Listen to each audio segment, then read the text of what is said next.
안녕하세요. AWS 강의실입니다. 오늘 AWS 클라우드 기초 개념에서는 가상화에 대해서 알아볼 텐데요. 이 가상화는 클라우드를 구성하는 핵심 기술 중에 하나입니다. 우리가 EC2를 알아보기 전에 이 가상화를 알면 훨씬 더 EC2를 잘 이해할 수 있기 때문에 먼저 가상화를 한번 훑고 지나가도록 하겠습니다. 자, 가상화가 무엇이냐면 단일 컴퓨터의 하드웨어 요소를 일반적으로 가상머신이라고 하는 다수의 가상 컴퓨터로 분할할 수 있도록 해주는 기술이에요. 무슨 말이냐면은 하나의 컴퓨터를 여러 컴퓨터로 분할해주는 기술입니다. 이게 언제 쓰이냐? 예를 들어서 여러분이 서버 컴퓨터 관리자예요. 이제 회사에 빌드 서버도 있고, 이제 웹 서버도 있고, 이제 메일 서버도 있어요. 이렇게 서버들이 있는데, 각각 이제 30%, 50%, 한 10% 정도의 점유율을 가지고 있습니다. CPU를. 그건 무슨 말이냐면은 요만큼이 남는다는 얘기죠. 네. 쓰지 않는 만큼은 잉여 자원이 됩니다. 근데 이걸 뭐 어쩔 수가 없어요. 서버 단위이기 때문에. 그래서 이거를 통합을 해서 하나의 서버에 몰아넣게 되면은 이렇게 효율적으로 서버를 한 대로만 관리할 수 있고 이제 단순 계산을 하면은 비용을 3분의 1을 절약을 한 거죠. 굉장히 효율적으로 운영을 할 수 있게 됩니다. 그래서 이 가상화 기술을 잘 사용하면은 이렇게 리소스를 굉장히 효율적으로 관리할 수 있고 이외에도 클라우드 컴퓨팅처럼 다수의 컴퓨터를 매니징하는데 굉장히 효율적인 기술입니다. 그러면은 이 가상화에 대해서 알아보기 전에 몇 가지 배경 지식을 좀 말씀드릴게요. 조금은 전문적인 지식일 수 있지만 천천히 따라와 주시길 바랍니다. 그래서 일단 알아야 되는 건 운영체제예요. 운영체제는 이제 OS라고 부르는데 시스템 하드웨어 자원과 소프트웨어 자원을 운영하고 관리하는 프로그램입니다. 대표적으로 윈도우스가 있고 리눅스도 있고 뭐 맥 OS, 안드로이드도 OS죠. 이렇게 여러분께서 많이 들어보셨을 만한 다양한 OS들이 존재합니다. 그리고 특권 명령이란 게 있어요. 이거는 무슨 말이냐면은 시스템 요소들과 소통할 수 있는 명령이에요. 어떤 특정한 프로그램이 시스템의 요소들, 그래서 메모리라든지 뭐 마더보드라든지 여러분의 컴퓨터에 있는 하드웨어 있잖아요. 그것들과 소통할 수 있는 명령을 특권 명령이라고 하는데 이거는 OS만 가능합니다.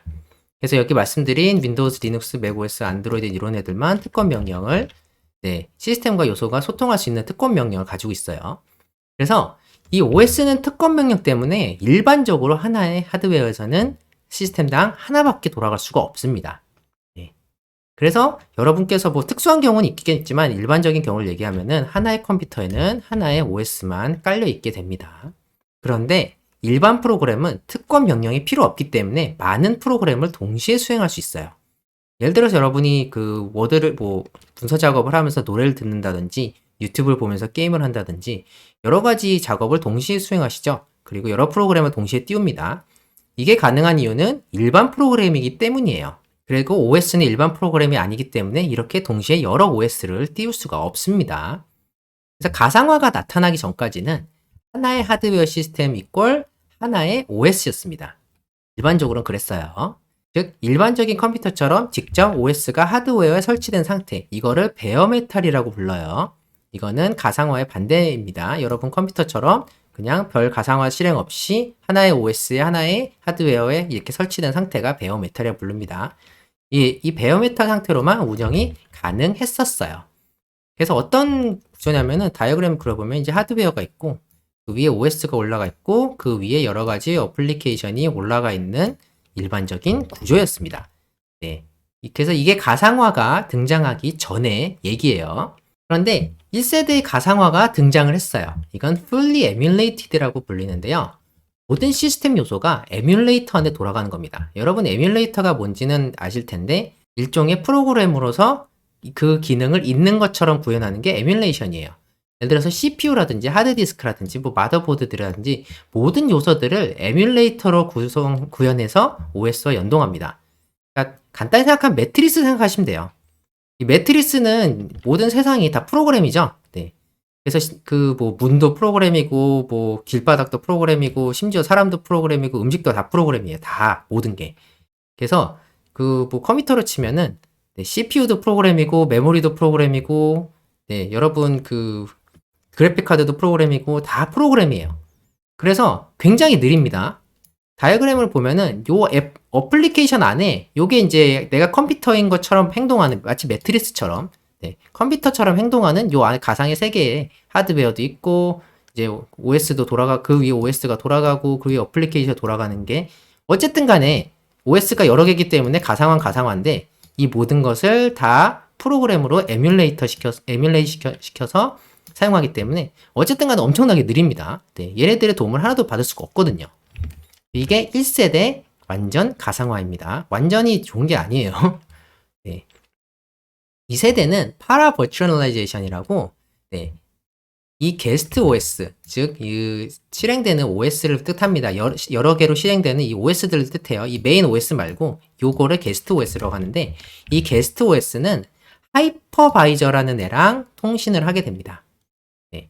예전에는 이렇게 이제 통신하는 게 없었기 때문에 굉장히 느렸어요. 하드웨어 지원을 받을 수가 없었지만 네. 이제는 하이퍼바이저라는 애가 야 내가 너네 직접 지원해 줄게. 그렇게 되기 때문에 좀 더 빨라졌어요. 그래서 하이퍼바이저는 뭐냐면 OS와 하드웨어 사이에 존재하는 일종의 가상화 매니저예요. 가상화를 직접 이제 지원하기 위해서 발벗고 나선 애죠. 그렇기 때문에 속도가 굉장히 빠릅니다. 예전에는 에뮬레이션을 통해서 모든 게 이제 프로그램 안에서 돌아갔기 때문에 네, OS 이런 하이퍼바이저라든지 이런 거에 지원을 하나도 못 받아서 굉장히 느렸는데 이제는 하이퍼바이저라는 애가 출현했기 때문에 시스템에서 이제 그러니까 여러 가지 속도를 이 하이퍼바이저가 굉장히 향상시켰어요. 그래서 속도가 굉장히 좀 빨라졌다. 하지만 몇몇 요소의 경우에는 여전히 에뮬레이션이 필요했다. 네, 모든 걸 하이퍼바이저가 지원하진 않았어요. 그렇기 때문에 좀 느립니다. 네. 그러니까 여기서 느리다는 거는 굉장히 이제 1세대에 비해서 빠르지만 여전히 그렇게 속도는 일반 베어메탈에 비해서는 그렇게 빠르지 않았다. 그런데 3세대 하드웨어 버추얼 머신 HVM이 나타났어요. 이건 뭐냐면은 하드웨어에서 직접 가상화를 지원하는 겁니다. 예전에 이제 이 OS가 이 하드웨어랑 직접 통신하는 것처럼 야 이제 그 하이퍼바이저 필요 없어. 내가 직접 나서서 OS랑 이 게스트 OS들이랑 통신할래. 그러니까 뭐 단순히 계산해도 하나 레이어를 건너떴으니까 굉장히 빠르죠. 그래서 얘가 얘랑 통신하는 거랑 얘가 얘랑 통신하는 거랑 거의 속도가 비슷해진 거예요. 그러니까 굉장히 빨라졌죠. 그래서 우리가 뭐라고 표현하냐면 near, 거의 베어메탈이다. 네, 베어메탈 속도랑 거의 다른 게 없다. 얘가 얘랑 통신하는 거랑 얘가 얘랑 통신하는 거랑 그렇게 속도 차이가 없다. 왜? 중간에 레이어가 없으니까. 그래서 이 게스트 OS가 직접 OS랑 통신하게 되는 걸 HVM이라고 합니다. 여러분께서 이 단어를 AWS를 하다 보면 많이 보실 텐데요. 이걸 언제 보느냐? 여러분이 이제 나중에 다음 시간에서 배울 EC2를 올릴 때 이 AMI 선택할 때 여기 HVM 이렇게 많이 떠요. 옛날엔 이제 이 강의를 들으시기 전까지 이게 뭔 소리야 했을 텐데 이제는 이해를 하시면 됩니다. 이 HVM은 뭐냐면 3세대 가상화를 뜻하는 용어다. 그리고 3세대 가상화는 하드웨어가 직접 OS, 게스트 OS랑 통신을 지원하는 것이다. 라고 이해하시면 되겠습니다. 그래서 이 가상화가 뭐가 중요하냐면은 AWS 클라우드 환경에서 이제 리소스를 작은 단위로 빠르게 구성할 수 있는 원동력은 가상화예요. 그래서 여러분이 이제 EC2를 보시면 알겠지만 EC2는 굉장히 빨리 여러분께 컴퓨팅 파워를 제공을 합니다. 이 모든 원동력은 가상화예요. EC2는 컴퓨터를 빌려준 서비스인데 여러분이 컴퓨터를 빌렸을 때 AWS에서 이제 직원들이 만들어가지고 유저가 컴퓨터를 빌리려고 합니다 하면 이제 하나씩 구성해서 주는 게 절대로 아니에요.